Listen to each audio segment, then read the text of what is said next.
And welcome back, everybody. So we're still talking about the death of Ahmaud Arbery trial, and joining us right now is the entire prosecution team from Cobb County. Joining us once again, Senior Assistant DA Linda Dunikoski, who is lead counsel on the case, as well as ADA Paul Camarillo. But also joining us is ADA Larissa Olivier, and we also have with us Cobb County District Attorney Flynn Brody Jr. It's great to have you all here.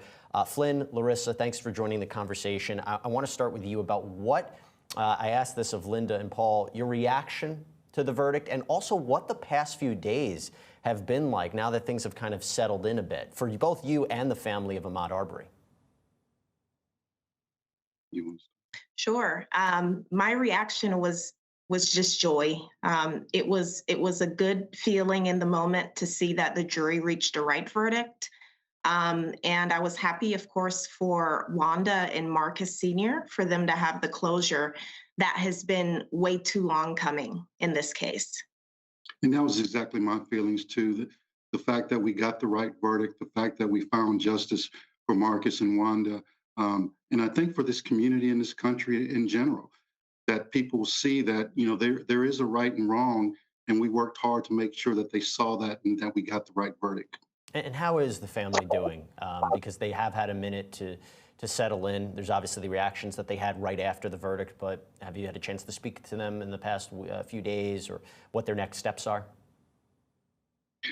From what I'm gathering is they're still in the moment. They're still realizing that all this work that we've done has finally come to fruition.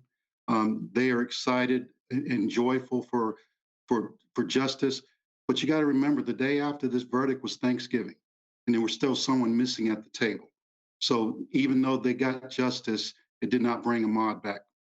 No, it didn't. And, Larissa, it was interesting watching the back and forth between the prosecution and the defense in this case. And it got heated at certain points. There was one thing that really stood out to me, and that was during the jury selection process. With that jury makeup of 11 white members in this kind of case, a very controversial decision, or outcome, I should say, there was an allegation that the defense was engaging in purposeful discrimination there. Larissa, I give you an opportunity to address that. Do you think the defense was acting in bad faith? We believe that, they were. That's why we went ahead and did the Batson-McCollum challenge. Of course, you know how the judge came out on that. But in any event, we knew that we picked a smart jury. We picked the best jury that we could possibly pick under the circumstances. And going forward, we had faith in our jury and that they would reach the right decision. We knew that from the moment we opened the case file in this case, we knew that the evidence supported guilty verdicts, and we knew that the law supported guilty verdicts. So we felt good about it. Yeah, and Linda, when we talk about the strategy of the defense, there was not anything that was missed by the prosecution. Another interesting moment is when you said, look, Kevin Goff, who represents William Bryan, is a smart lawyer. And all these objections that he's making to people coming in the courtroom or people demonstrating outside, he is strategically doing this to get a mistrial. Do you really believe that's what he was doing? Yes, Kevin Goff is a very, very smart attorney. He filed numerous motions. They were good motions. He laid out the law. As you noted, Judge Walmsley actually referred to Kevin Goff's brief and memorandum on citizens arrest law as something that he read in preparation for the jury charge conference. So Kevin Goff is a very, very smart lawyer. He is also strategic, and his biggest concern, of course, was trying to get a not guilty verdict for Mr. Bryan.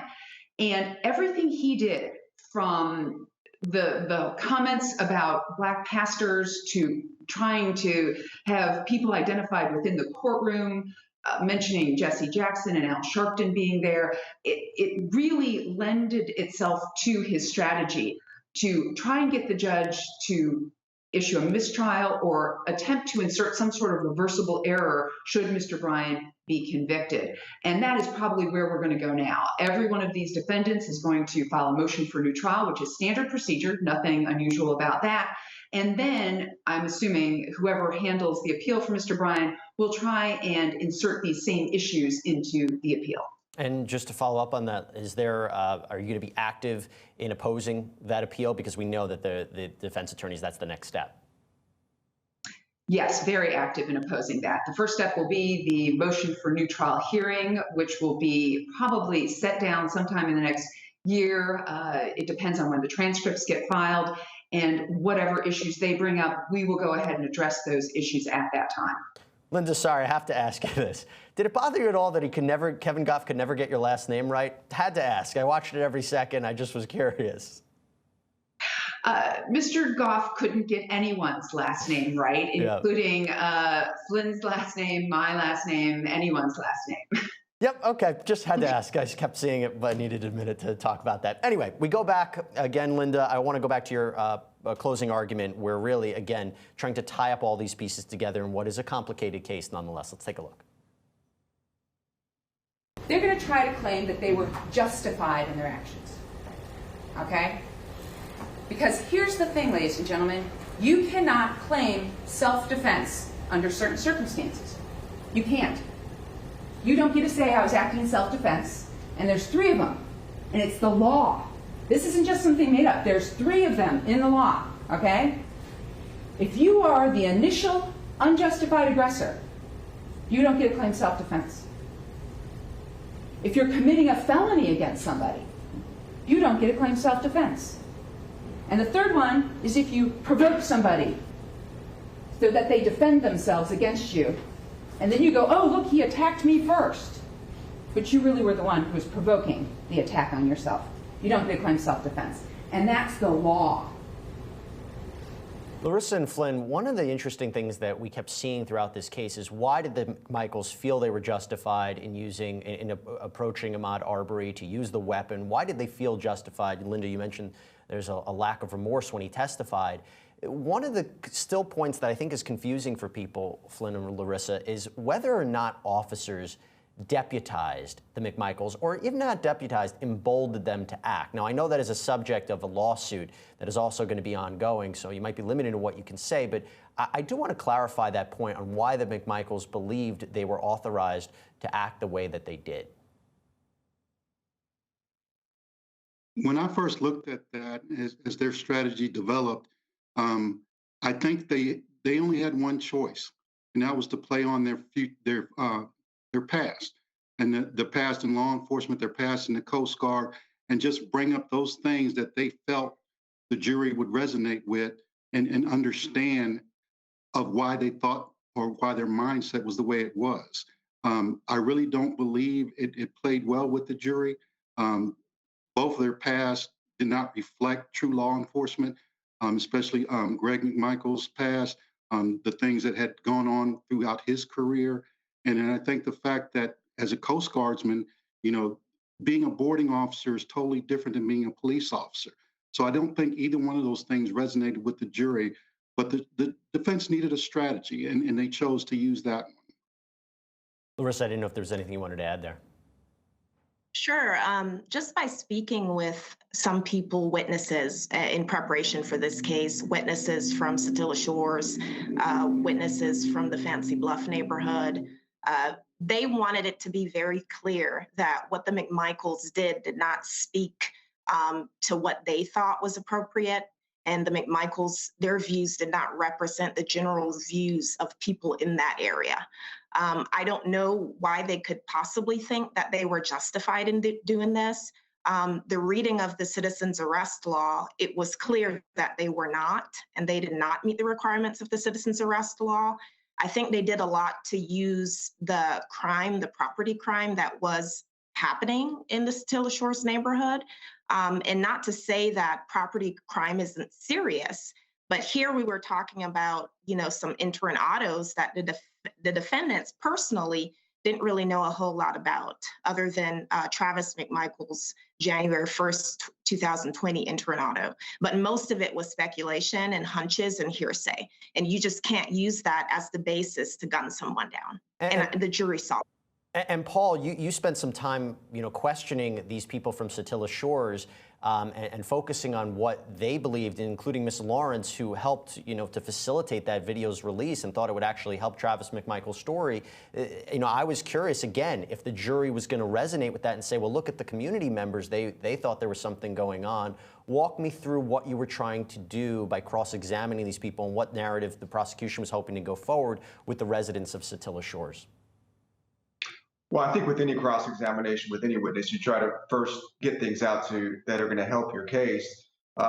She didn't really bring anything to the table in terms of things that were going to be too devastating for our case. So really, I just wanted to highlight the bias that existed with those particular neighbors and the McMichaels. I mean, shortly after this crime, they all went on a boat ride together. I mean, they were friends and exchanged messages and talked in the street. And so really my strategy on that was really just to highlight their bias and their closeness with the McMichaels because, their testimony could be tainted by that. And, it was interesting because, Linda, there were a lot of moments that were very emotional during the course of this. And there was one moment in particular that I'd be remiss if I didn't address. And we talk about the defense. Laura Hogue made a comment in her closing argument about the long legs, the dirty toenails.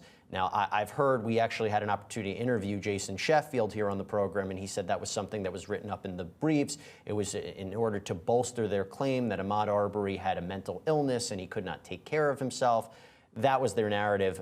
What did you make of her saying that in her closing argument, which I think when I heard a gasp in the courtroom. I could have been wrong, but walk me through that. I was stunned. I couldn't believe she said it. And the thing is, they had actually called up the medical examiner and asked him, is the hygiene issue a sign of mental illness? And the medical examiner told them, no, it's, whatever it is. And they were so desperate to smear Mr. Arbery. They so wanted to make Ahmaud out to be something that he wasn't. They wanted to put him on trial. Because that's what you do as a defense attorney. The first step is no crime took place. If a crime did take place, my defendant didn't do it. But if he did do it, it's really the victim's fault. And they were forced into step 3 immediately because of the video. And so here they are, they have to put the victim on trial. The thing is, the law in Georgia does not allow that because the victim's character in a homicide case is generally never relevant, especially in this case when everyone was a stranger. So for her to take this leap in that closing argument and say that, I think it just damaged her credibility with the jury and it damaged her arguments. So I don't think it helped them at all. And I think it was a strategic mistake.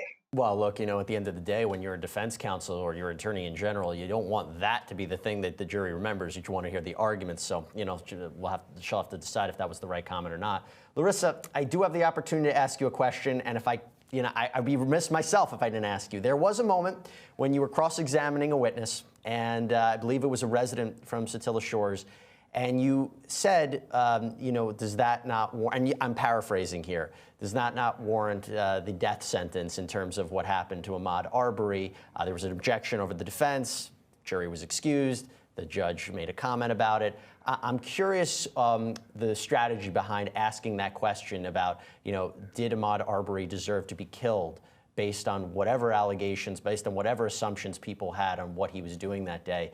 I think that was a strategic comment, Larissa, but you tell me what was going on.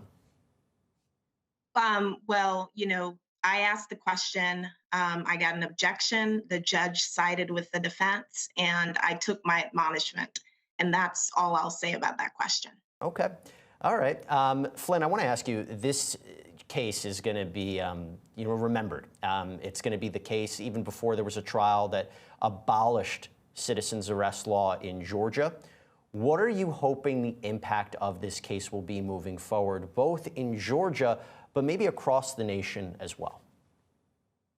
Well, the thing I think about this case is the fact that we had 11 white jurors and 1 African-American juror, and the fact that they were able to listen to the evidence and make the right decision, that we made it a part of our trial strategy to make this about right and wrong and not a us against them trial. And in doing so, we showed that when people are giving the evidence, given the truth, that they will make the right decision. And I think fulfilling that the purpose of our criminal justice system is so important, especially for minority communities, to let them know that the justice system does work. And as prosecutors, we have to do everything we can to make sure it works the way it's supposed to work. You know, I'm glad that they had both jealous advocates for their position in this case. But at the same time, I knew my team was prepared, and where they were super prepared, that they were prepared for everything that was thrown at them, and did this the right way. You know, we made sure that those defendants got a fair trial, and we got the result that we were looking for. And that's what I want to be known across the country, is that the justice system can be fair. It requires prosecutors, it requires defense attorneys to do their job and do it right, but also to make sure that when we do it, we're taking care of everybody and protecting everybody's rights throughout the process. And Linda, you know, this was a team effort. Your entire team worked collaboratively to really secure these guilty verdicts, but you were lead counsel on this case. A lot of it was riding on your shoulders. I had mentioned to you before, I thought you just delivered an incredible closing argument and a rebuttal closing argument to tie this case together. For you, what do you want people to know about prosecuting this case? And ultimately, what are some of the ways that you think other people who are involved in these kind of high-profile cases or prosecuting high-profile cases, what should they be thinking about? First off, what I would like for everyone to take away from this case is don't assume the worst. That should be the message. You don't know what anyone else is going through. You don't know what their intentions are. But to have gone in the house and grabbed guns, having assumed the absolute worst in their driveway decision, that's where all of this went wrong. And so I encourage everyone to always pay attention, but call the police. Trust that they're going to show up and do the right thing. And we know that in this case, had Officer Rash encountered Ahmaud Arbery, he was just going to put him on the phone with Larry English and let Larry English decide whether to issue a trespass warning. And that's what his standard operating procedure was going to be, which is, of course, much different than what these defendants chose to do.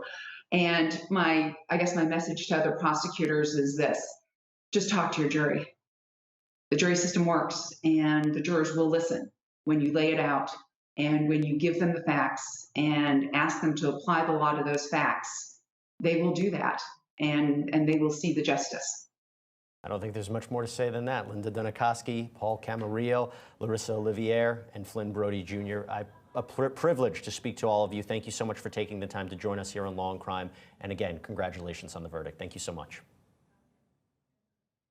All right, everybody, we're going to take a quick break. When we come back, we're going to jump live in court. Stay with us.